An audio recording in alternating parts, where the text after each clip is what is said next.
दोस्तों एक बार फिर से स्वागत है आपका प्रजापति न्यूज में।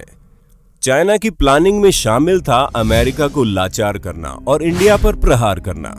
क्या चाइना अब अमेरिका और भारत दोनों पर कब्जा करेगा? जी हां, आपने बिल्कुल सही सुना। चीन अब अमेरिका और भारत पर हाथ धोकर पीछे पड़ा हुआ है। जब बात साजिशों की आती है तो ये बात पक्की है कि चाइना महाभारत के शकुनी से भी गंदा दिमाग लगाता है। तभी तो वैसी ऐसी चालें चलता है कि उसका दुश्मन देश खुद ब खुद हथियार डाल दे, जिसका सबसे बड़ा एग्जाम्पल तो आप कोरोना वायरस के रूप में देख ही रहे हैं। ऊपर से अब जो लद्दाख बॉर्डर पर घुसपैठ हो रही है वो भी आप साफ देख रहे हैं कि चीन के मंसूबे शुरू से ही भारत के लिए ठीक नहीं थे।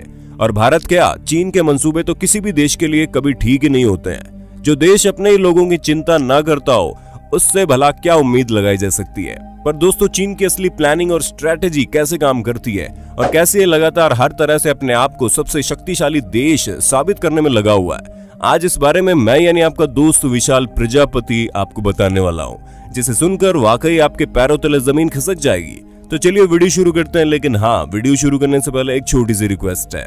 वीडियो के नीचे रेड कलर का सब्सक्राइब बटन दिख रहा होगा, उस पर क्लिक करके सब्सक्राइब कर लें और साइड में बेल आइकॉन भी दिख रहा होगा, उस पर भी क्लिक कर लें ताकि आपको वीडियो मिले सबसे पहले। दोस्तों, भारत एक ऐसा देश है जो पूरी तरह से विकसित नहीं हुआ है, लेकिन हाँ, वो दिन भी दूर नहीं जब हमारा भारत दुनिया भर में अपना परचम लहराएगा और हर तरह से खुद को साबित करेगा, जो कई रूप में कर भी चुका है। और भारत जैसे देश को अपने पाले में लाने के लिए हर एक देश मशक्कत करने में लगा हुआ है। लेकिन चीन को तो शुरू से ही भारत पर कब्जा करना था, उसे शुरू से ही भारत को दबा कर रखना है, जिसका साफ अंदाजा आपको 1962 वाले इंडो चीन वॉर में पता चल गया होगा। और उसके बाद से चीन शांत नहीं बैठा है, बल्कि उसने भारत के खिलाफ अपनी प्लानिंग लॉन्ग टर्म में रखी और धीरे धीरे भारत के खिलाफ काम करना शुरू कर दिया। जहां उसने सबसे पहले भारत के पड़ोसी देशों को अपने एहसानों तले दबाकर अपने साथ कर लिया। और जाहिर सी बात है कि जब कोई देश चीन के साथ है तो वो भारत का दोस्त कैसे हो सकता है, फिर चाहे वो पाकिस्तान हो, नेपाल हो या फिर बांग्लादेश। ये सभी देश अब चीन के साथ अपनी अच्छी बॉन्डिंग रखते हैं और चीन के बल पर ये लगातार भारत के खिलाफ साजिशें कर रहे हैं, जिसमें पहले नंबर पर तो पाकिस्तान ही आता है। जी हाँ दोस्तों, पाकिस्तान इसलिए इतना उड़ता है क्योंकि उसे पता है अगर कुछ हुआ तो चीन उसके साथ है। चीन अपने गंदे मंसूबों पर कब का काम कर चुका होता, वो तो भारत के साथ रूस और अमेरिका जैसे बड़े देश शामिल हैं। और चीन ये बहुत अच्छे से जानता है कि अगर उसने भारत पर वॉर किया तो रूस और अमेरिका जैसे देशों से भी उसे लड़ना होगा। इसलिए उसने सबसे पहले अमेरिका, रूस, ईरान जैसे देशों को भारत की मदद करने से कैसे रोका जाए उस पर विचार किया। और चाइना ये भी बहुत अच्छे से जानता है कि अगर भारत अमेरिका की करीब आता है तो उसके रिश्ते रूस और ईरान से खराब होंगे। लेकिन रूस और ईरान दोनों ही अमेरिका के इतने अच्छे दोस्त नहीं है, या फिर आप दुश्मन भी कह सकते हैं। लेकिन हाँ, इनकी दुश्मनी सरहद की मोहताज नहीं है। ये लोग आपस में ही बातों के जरिए एक दूसरे के पीछे पड़े रहते हैं। और इनकी दुश्मनी की सबसे बड़ी वजह यह है कि रूस और ईरान अमेरिका को अपने से ऊपर नहीं समझते, जिस बात से अमेरिका को काफी चिढ़ है। और ये सारी बातें चीन बहुत अच्छे से जानता है, इसलिए वो लगातार अपनी साजिशें चल रहा है। और उसकी साजिशों में सबसे बड़ा हथियार तो उसका कोरोना वायरस साबित हुआ, जिसने चाइना के सभी दुश्मन देशों को ढेर कर दिया है। और अभी तो सिर्फ शुरुआत है, क्योंकि अगर आप भूल रहे हो तो हम आपको बता दें कहां हमारा भारत देश कोरोना वायरस की लिस्ट में 21वें स्थान पर था, लेकिन आज ये हाल है कि लगभग 2 लाख केस के साथ 7वें स्थान पर आ गया है।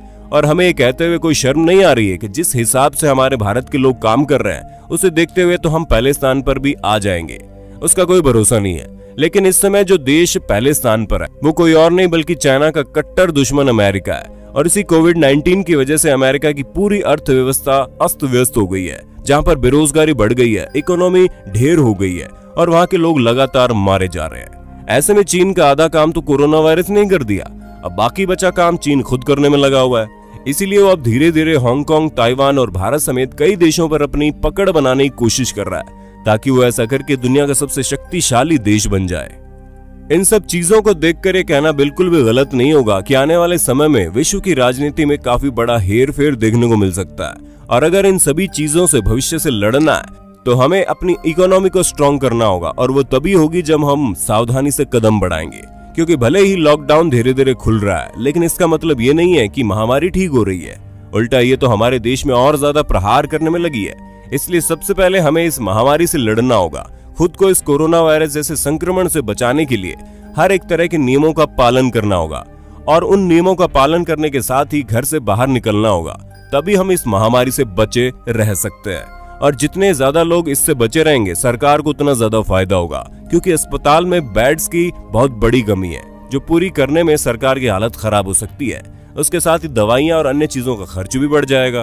वहीं पिछले 2 महीने से ज्यादा वक्त से हमारा देश लॉकडाउन में चल रहा है, तो जाहिर सी बात है सरकार के लिए पैसा आना बहुत मुश्किल है, और जो पैसा है अब उस पैसे को संभाल कर रखना होगा, तभी आने वाले मुश्किल समय में हम लड़ पाएंगे। बाकी आपका इस बारे में क्या कहना है हमें कमेंट करके बताइएगा, और ऐसे इंटरेस्टिंग वीडियो लगातार देखने के लिए हमारे चैनल को लाइक शेयर सब्सक्राइब जरूर कर देना। फिर मिलते हैं नई वीडियो में। जय हिंद, जय भारत। दोस्तों, आपकी स्क्रीन पे 2 और वीडियोस दिख रही हैं, जिसे देखने के लिए आप इस स्क्रीन पर क्लिक करें। दोनों देखिएगा, बहुत अच्छी वीडियो बनी है।